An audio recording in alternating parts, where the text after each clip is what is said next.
5ஆம் வகுப்பு வரைக்கும் மட்டுமே பள்ளி படிப்பை முடிச்ச ஒரு எழுத்தாளருக்கு சாகித்ய அகாடமி அவார்டே கிடைச்சிருக்கு அப்படிங்கிறது படிக்காத மேதைகள் பலர் உள்ள நம்ம தமிழ் சமூகத்துக்கு ஒன்னும் பெரிய ஆச்சரியப்படுற விஷயம் இல்ல அப்படின்னாலும் இவ்வளவு படைப்புகளும் இதை படித்தவர்களையும் பத்தி நமக்கு தெரியாம இருக்கே அப்படின்னு சுஜாதா அவர்கள் திரைத்துறையில பங்காற்றியிருக்காரு அப்படிங்கிற இன்ஃபர்மேஷன் தெரியும். பாலகுமரன் அவர்களுடைய பங்களிப்பும் எனக்கு தெரியும். ஆனா தமிழ் எழுத்தாளர்களின் நேர்காணல்கள் தொகுப்பு தமிழ் தோழி அப்படிங்கிற பதிப்பகம் தமிழ் எழுத்துலகத்துல இத்தனை எழுத்தாளர்கள் இருக்காங்களா அப்படின்னு இதுல முக்கியமா என்னோட மனசு தொட்ட நேர்காணல்கள் அப்படின்னா நேரா ஆத்தர்களை சந்திச்ச நேர்காணலை விட எங்கேயாவது மீட்டிங்க்கு தான் போறாரு, இலக்கிய கூட்டம் அது மாதிரி இருக்கும் இல்லையா. ஸோ அங்கெல்லாம் போறப்போ அவர் எப்படியும் வேஷ்டி சட்டை தான் போட்டு போவாரு. ஸோ அதெல்லாம் போட்டுட்டு இவங்க கிட்ட கேட்பாராம், நல்லா இருக்கா இது இப்படி போட்டுமா அப்படின்னு. நான் சொன்னேன் அந்த 5வது வரைக்கும் மட்டுமே படிச்சிருந்தாலும் சாகித்ய அகாடமி வின் பண்ற அளவுக்கு எழுதின எழுத்தாளர் 10 எழுத்தாளர்களுடைய நேர்காணல்கள் இருக்கு.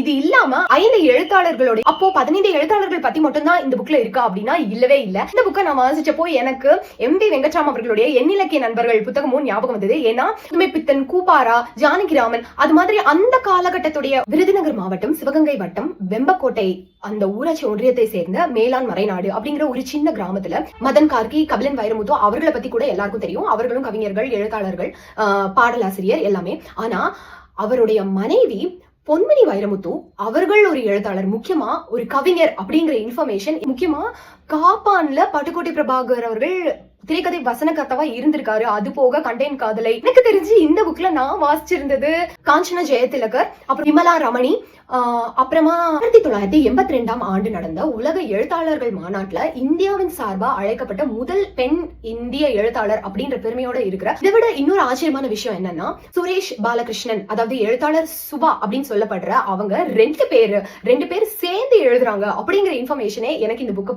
படிச்சப்பதான் எனக்கு தெரிஞ்சது.